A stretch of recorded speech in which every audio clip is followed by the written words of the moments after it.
कही कि बंटी और बबली की जोड़ी है। बीजेपी को और चुनाव आयोग को उन्होंने कहा कि दोनों 60 घाट के साथ यहाँ पर 2 चरणों में चुनाव करवा रहे हैं। एक ही जिले में 2 अलग अलग चरण में चुनाव रख दिया। मैं कम से कम भारतीय जनता पार्टी को सीरियसली ये सब सुनता है, देखता है। हम लोग बंटी और बबली की जोड़ी मैंने सबसे पहले कहा था कि भाई बंटी 2019 में लोगों को ठगने के लिए स्कीम लेके निकला था। 2024 में बबली भी साथ में हो गया। बंटी 2019 में पलामू गया और कहा कि भाई पलामू को उपराजधानी बनाएंगे। बबली 2024 में गढ़वा गई, गढ़वा को उपराजधानी बनाएगी। ना पलामू उपराजधानी बना, ना गढ़वा उपराजधानी बनेगा। तो ये दोनों बंटी बबली मिल करके पूरे झारखंड प्रदेश को बर्बाद करने पे और फिर ठगने के लिए निकल पड़े हैं।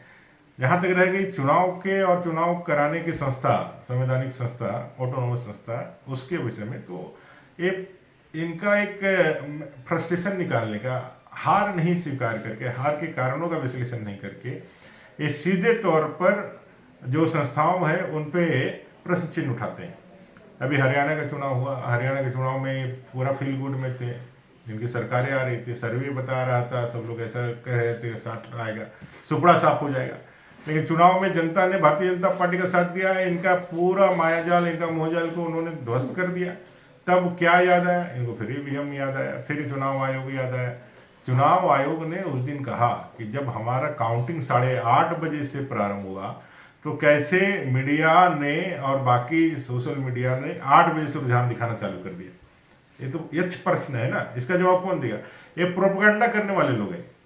और जब संविधान में यह सहूलियत दी है, संविधान ने जब यह ताकत दी है इसी को कि भाई चुनाव के तिथि के 6 महीने आगे या 6 महीने पीछे यह अधिकार रहेगा चुनाव आयोग का चुनाव कराने का, सभी चीज़ों को दृष्टिगत रखते हुए, तब फिर आप इस तरह के प्रश्न, आपको याद है जब जेल से निकल रहे थे तो आपसे जब प्रश्न पूछा गया था कि भाई चुनाव से आप क्या चाहते हो, तो क्या कह रहे थे ताल ठोक करके? अभी चुनाव हो जाए हम तैयार हैं। और अभी चुनाव आया तो सिटी पिटी गुम हो जा रही। जनता का जो इच्छा है वो आपको मालूम है, आप जानते हैं कि जनता इस बार आपको बाहर का रास्ता दिखा रही है। इसलिए आपका कपार हैं, आप डर रहे हैं, थरथरा रहे हैं और जनता के बीच जाने से घबरा रहे हैं।